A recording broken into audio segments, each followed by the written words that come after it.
Welcome to the NS Builders Podcast this week. We're rolling into it, bro. Let's do it. We're all amped up today. I got drinking iced tea. Some of us are. We ran out of the Are you sure that the mezcal. that's all that's in there? That's not the point of this conversation. The point of the conversation is we ran out of mezcal.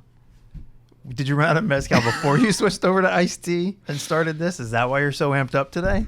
Technically, yes, it was before this iced tea, if you want to put it that way. But was it today? No. What's going on this finished that week? whole bottle of mezcal? I don't think so. Is it in the cabinet over there? I don't know. It might be. Guys, you asked what the bottle was. We realized you couldn't see it. It was, I'm going to say this wrong. Dos Hombres? Yes. Dos Hombres from the break. I went into the store saying, do you guys have Dos Padres? Which is two dads, which was very wrong. He looked at me like, I don't think we have that one. But yeah, either way, it was from the Breaking Bad boys. They came up with a mezcal, and we decided to throw it on the table last week.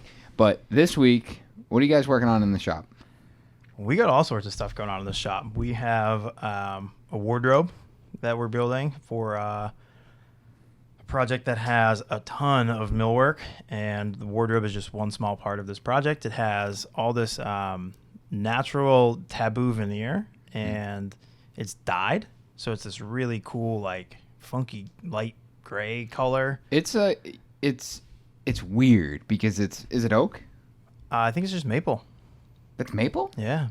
So, because when you cut it, the color's through. Yeah. Like it's not. You don't think of something like a natural wood being color through, right? Mm-hmm. Where it's like that's why I think you're using the word dyed instead of stained, right? Where stained you might get like a core that might be different. It's literally gray all the way through. Yeah. So how is it to work with? It's no different than any other veneers right now. Yeah. I've worked with some of their other products in the past. The company's known for doing reconstituted veneers, which is just a man-made veneer. This one is a natural product, and it's no different than any other veneers. It comes in full sheets, and we cut it up and bag it and edge band it the same way we do with just about everything else. Yeah, Ian's been rocking the veneer and getting all that stuff laid up out there. I noticed, I actually saw him in the shop yesterday. He was using the Contoro for the edge banding. Yeah, so we had a little bit of difficulty with our automatic edge bander.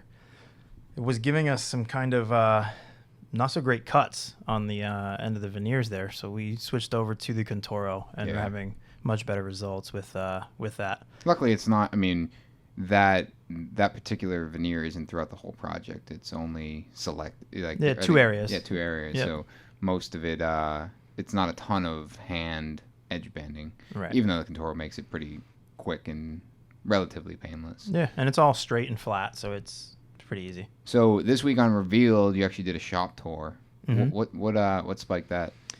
As we get a ton of questions about, just what tools we're using and kind of the general flow of our shop. People have even wanted to come here and tour the shop to get an idea of what our flow is like. Mm-hmm.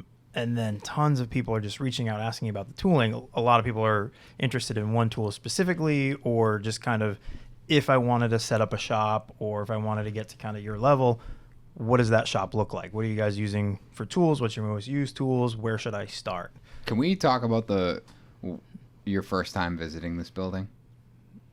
Okay. So it looked much different. Every aspect of this building looked much different. But like you just said, I want to, people want to tour this to see how our flow is, and I think you and I both know that our flow isn't that great. Yeah. It's a small shop. If you watch the video, we covered that. Well, I did. I'm just talking. I'm talking to the listeners that haven't watched and just listening on their car ride into work right now. But our shop's 2,400 square feet. Yep. Or like just under 25, but then we lose the office, which, so July 2017-ish? Yeah, I think it was a little bit earlier than that because it was a process before I ended up working here. It was quite some time. I thought it was like next day you just showed up. No. All right, so spring of 2017. Yep.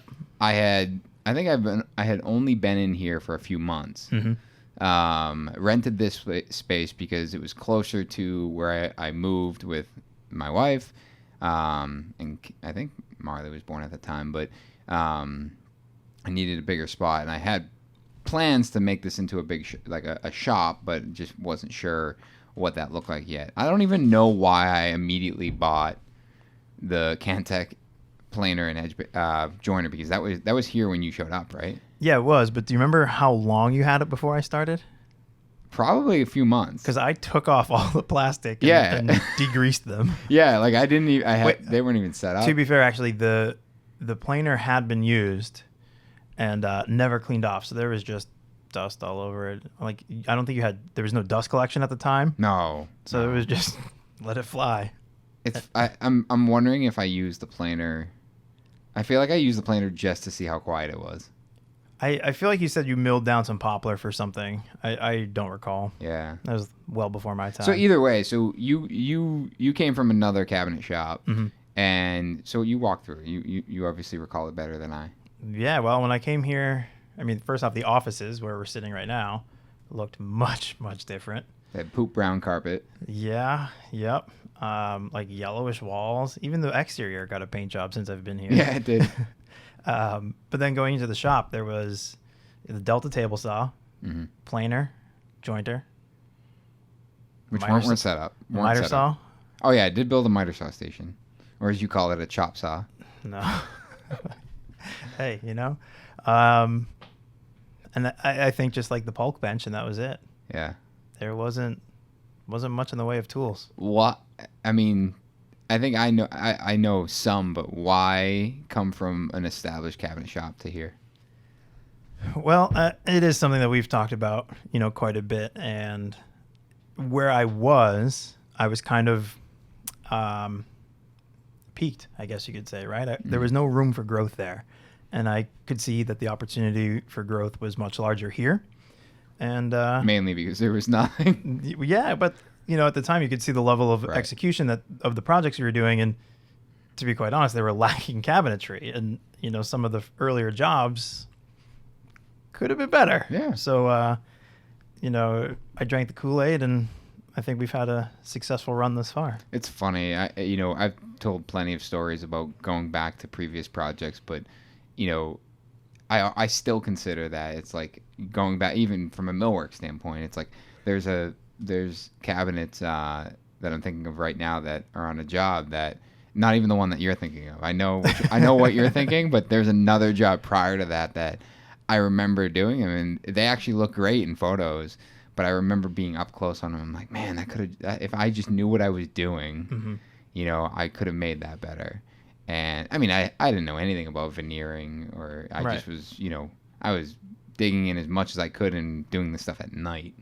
So for you to come in like that, I remember that being huge. And I think I told you, I was like, yeah, I don't know if we're gonna do. So I was just gonna flip the script on you and ask why bring on the cabinet shop when you were outsourcing this before and it was fine, right? Yeah. We had a couple conversations about there's not enough cabinetry work to keep you busy full time. You might have to be in the field. And then something happened in between that month or two before I actually started here, and it hasn't stopped. Yeah, I think I was like, hey, I'm about to hire this guy. We need to, you know what? We need some cabinet work. Yeah. And it's funny, one of the first jobs you did was that gray office. You and I installed it together. Mm-hmm. And she just posted it yesterday. Did she? She No like kidding. reposted it, and I was like, that's so funny. I remember. It's oldie but a goodie. But I can't remember. Did you build it? It was partially built when I started. Yeah, I think you had finished it. I think I built like the frames and maybe the doors. Maybe they were ordered. I think the doors I ordered. I definitely built the frames though. I don't remember who painted. Oh, I do remember who painted it. Yeah, it's funny. I remember like that was our first job, and we drove. It was far away from here. Yeah. And I think we had a conversation. It was like, hey, is this like a typical area that we're gonna work in? And I was like, no, I just, took this job, and you're right. We haven't stopped, and we've adapted. But, looking to today, and if you haven't watched the video, we released a revealed episode this week, and Ken does a shop tour and walks through the shop as of today. And, we've made massive improvements. We bought equipment. I think one of the first things that we bought was the slider together. Yeah. Meaning like when you were here. And that was...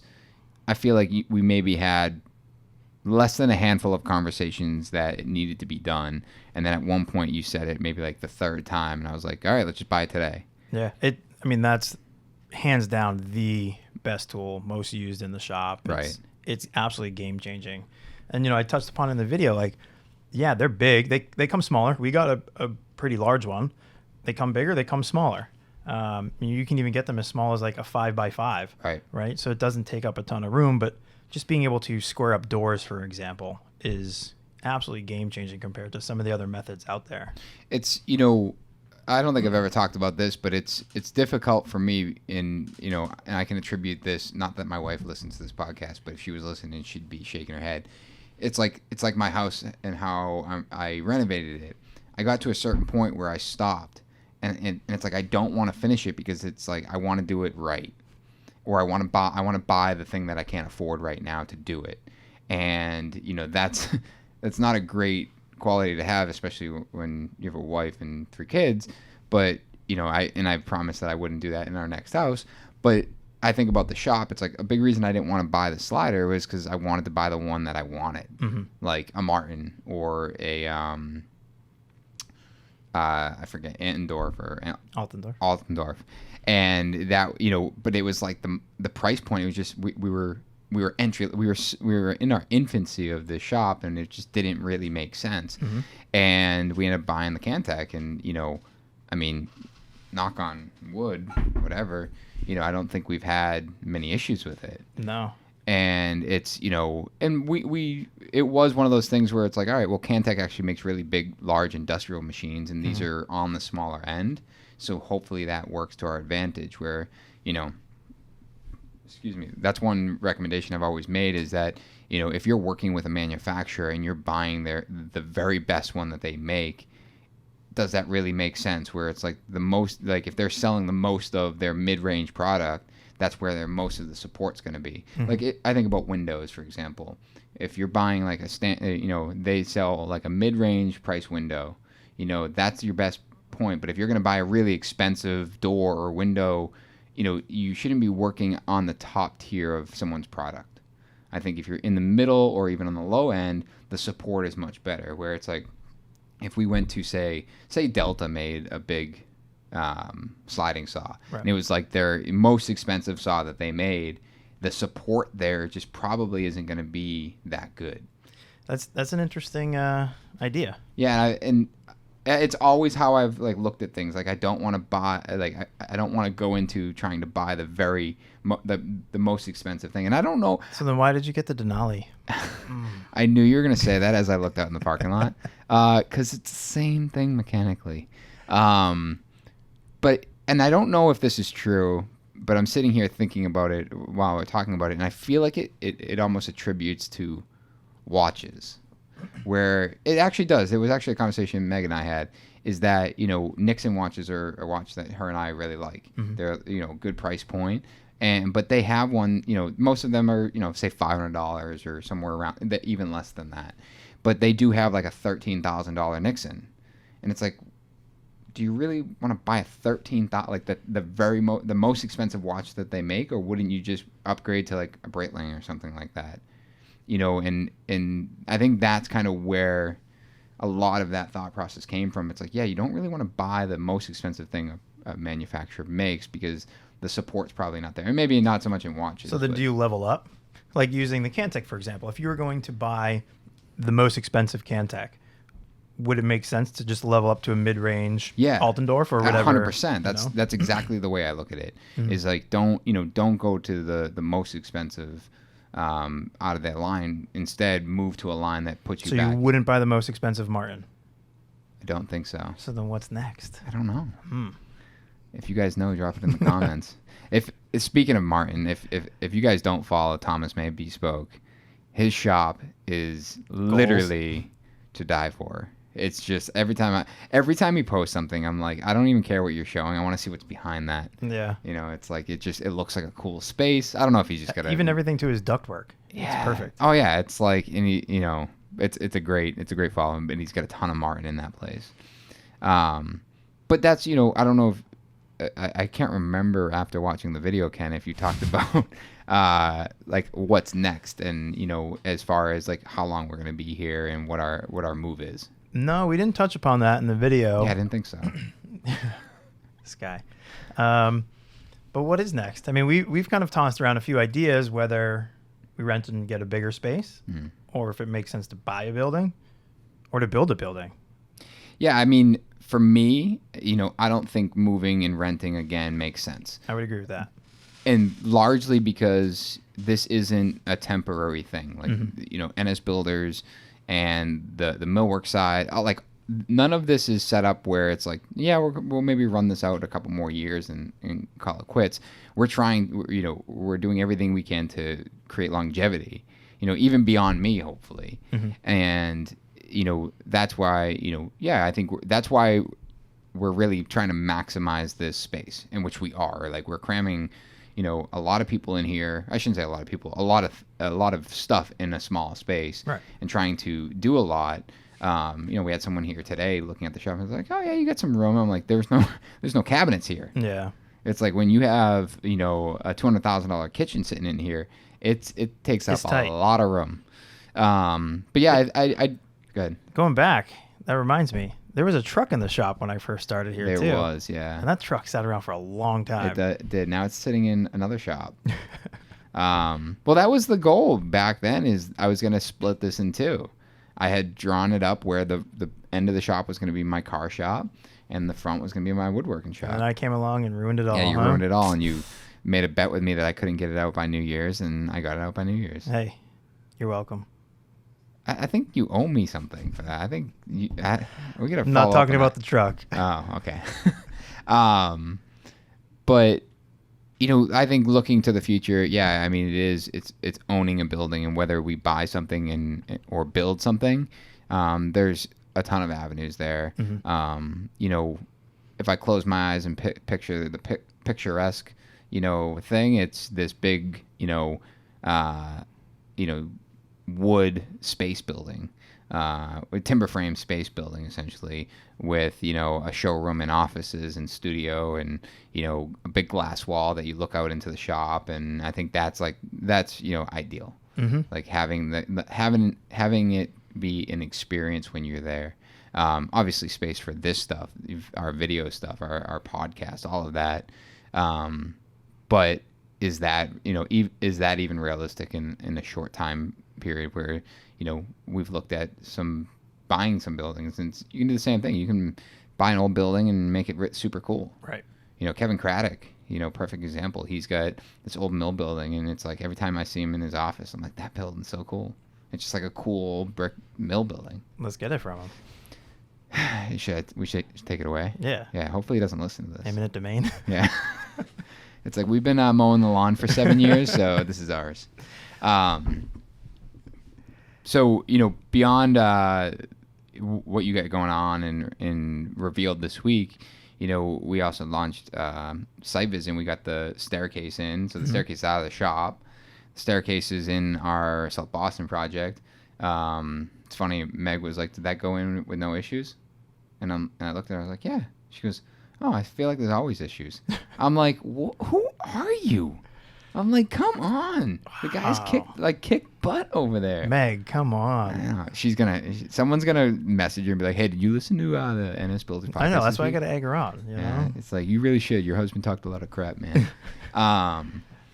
But it's cool to see that staircase go in. I know the guys wrestled with it, and a lot. But it's funny. A lot of people. I shouldn't say a lot. Someone reached out on that video and said, hey, that project looks like there's a real lack of light in there. What are you guys going to do to combat that? But we're actually going to hopefully catch part of it this week, if not both. But we're actually adding 2 skylights on that job, and a giant door that will be at a Juliet balcony, which looks over Dorchester Bay, which is, I don't know if you've been up there when that's been open. No, I haven't. But we had cut this hole in the roof, and there was a window there before, but when it was a big hole, it was like, whoa, like that's a view. So I don't know if you want to say it now, if you're purposefully avoiding it, but do you want to talk about where those skylights are going?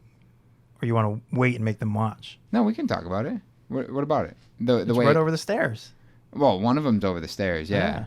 It's funny, that was something that I actually battled with quite a bit. I think skylights in general are oftentimes just kind of put without much thought, or it's like centered over a window, or it's centered in the room. Where this one, originally I wanted to tuck it in a corner, so you got this like void feeling where the wall just kind of continued all the way up to the roof line and didn't have this weird plaster transition.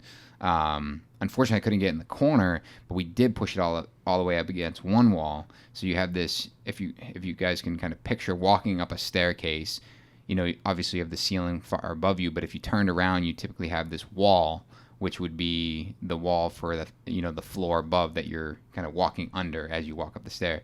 That wall is going to be continuous all the way up to the glass and the skylight. So when you are standing on that upper landing, it gives that infinite look to the wall, and it allows that light to pour down that wall without obstruction, and you're essentially eliminating the shadows, which then makes that space brighter.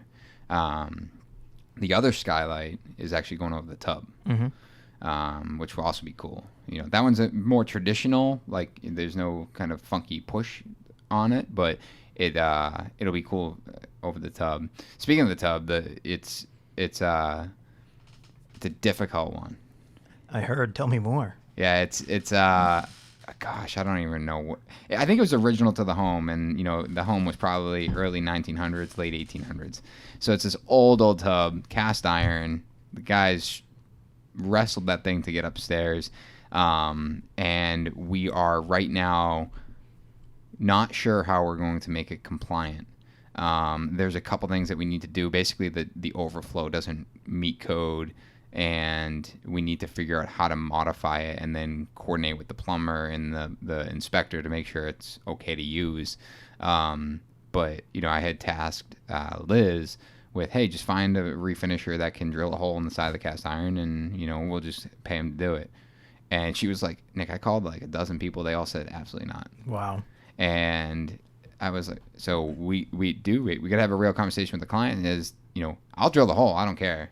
Like, you show me how to drill cast iron, I'll go for it. If it blows through 12 blades, then we blow through 12 blades. But the liability has to be communicated. So we're hoping that we can make it work.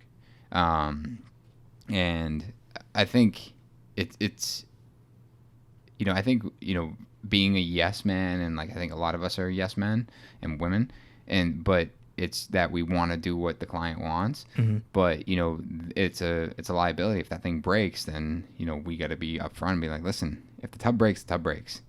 So are we cool with taking the risk? And and the natural question is like, well, what's your confidence level? I'm like, I've never done this before. So why not buy a new modern tub that looks like the old cast irons? I agree. I think I think in this case it came down to it's worth trying to make it work for the money that they're going to save. Right. So, I think in most cases, I shouldn't even say most cases. I think in a lot of cases people, didn't you do that on the bloopers a lot? Like clear your throat? Oh, so you watched something. Let me clear my throat. I think in most cases that, we're buying a new tub, but they fell in love with this tub and they wanted to use it. And it was one of the first things that we discussed on the job, and we said, yeah, we'll figure it out. So, it's posing a lot of challenges. And I think, I'm probably frustrating some people on the project by saying we're going to make this work. But at the end of the day, it's like, let's give it our best shot. Yeah, I dig it. I like being able to reuse the old stuff, especially like they don't make them like they used to. Right. And they just have such a cool look to them. So yeah, for sure. So what's up for next week on your episode? Next week's episode, we're gonna look into what I was talking about earlier, the wardrobe. Nice. For this job that we're working on, and also we have a few other things. We have a coffee bar in the shop that is also being currently worked on. So we'll kind of touch base on those. We've been kind of out in the field the last couple episodes revealed, showing the cabinetry install. We did that exterior entryway a couple weeks ago. So we're gonna bring it back into the shop again this week and show everybody what's going on there. Nice. Yeah. What do you got on site visit? We are going to hit our Back Bay project. So we're going to head over there. Plasters, I mean, they've been spending months there, but it's, every time I go there, I'm always impressed by the detail. And unfortunately, this is a takeover job, so we're not doing the cabinetry there. Right. But cabinetry is going in.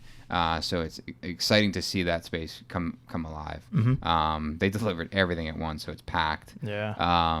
I bet. I mean, it's been 2 years that we've been on that job, so I'm sure the homeowners are stoked to see it starting to finally kind of come together. Yeah, it's funny throughout the whole plaster process. They were like, "It's like watching paint dry." I'm like, it's kind of like watching plaster dry, but yeah, I mean, it just takes a little longer. Yeah, and listen, at the end of the day, it's like it's pretty incredible to see those guys work and just the care and thought, and they're very aligned with our approach, which is great. But it's very slow, not in a bad way, but in very methodical. I'm sure we didn't make them too happy by ripping out and breaking off their plaster. No, built-in cabinets. But they got on board with it. Yeah, for sure. And we're also going to head over to our Beacon Hill project. I want to show them that dresser that you and I kind of designed and James got installed. And I think we're going to head over to Southie, and I believe we're going to get that door in. So it'd be nice to see that opened up and see the view of Dorchester Bay. Nice. Which, they'll get a good view of what that view looks like from the bedroom. Oh, I think I got to go over and field measure on that day. So I'll send you a video. You keep doing what you're doing. It's right down the road from my house, right? I can go over there. Touche. All right, guys. Well, as always, make sure you let us know how we're doing. Leave us a review on iTunes. You can check us out on any of the podcast apps. You can watch the video on YouTube. If there's anything specific you ever want us to dig into, happy to do it. Yeah. Definitely want to get some of these other guys on the podcast. Nick, Mike, James, Ian, the whole crew. Calling them out. Yeah. So if any of you guys are listening right now, which you should Doug? be. I think we should get Doug on the podcast. Oh, should we? Yeah. Should we ask him right now? Doug, do you want to be on the podcast? I've been trying He said yes. I've been trying to get the Modern Craftsman to get Doug on the podcast. We don't talk about that. We're gonna cut that too. We'll get Doug on the podcast. Actually, Doug, I think it would be really cool if we talked about our relationship, how it started. Mm-hmm. We'll skip the college stuff, but we'll go right into Tuckerman until today. Yeah. All right, if you guys want that, let us know below. Comment below. Let us know how we're doing. We'll see you guys next week.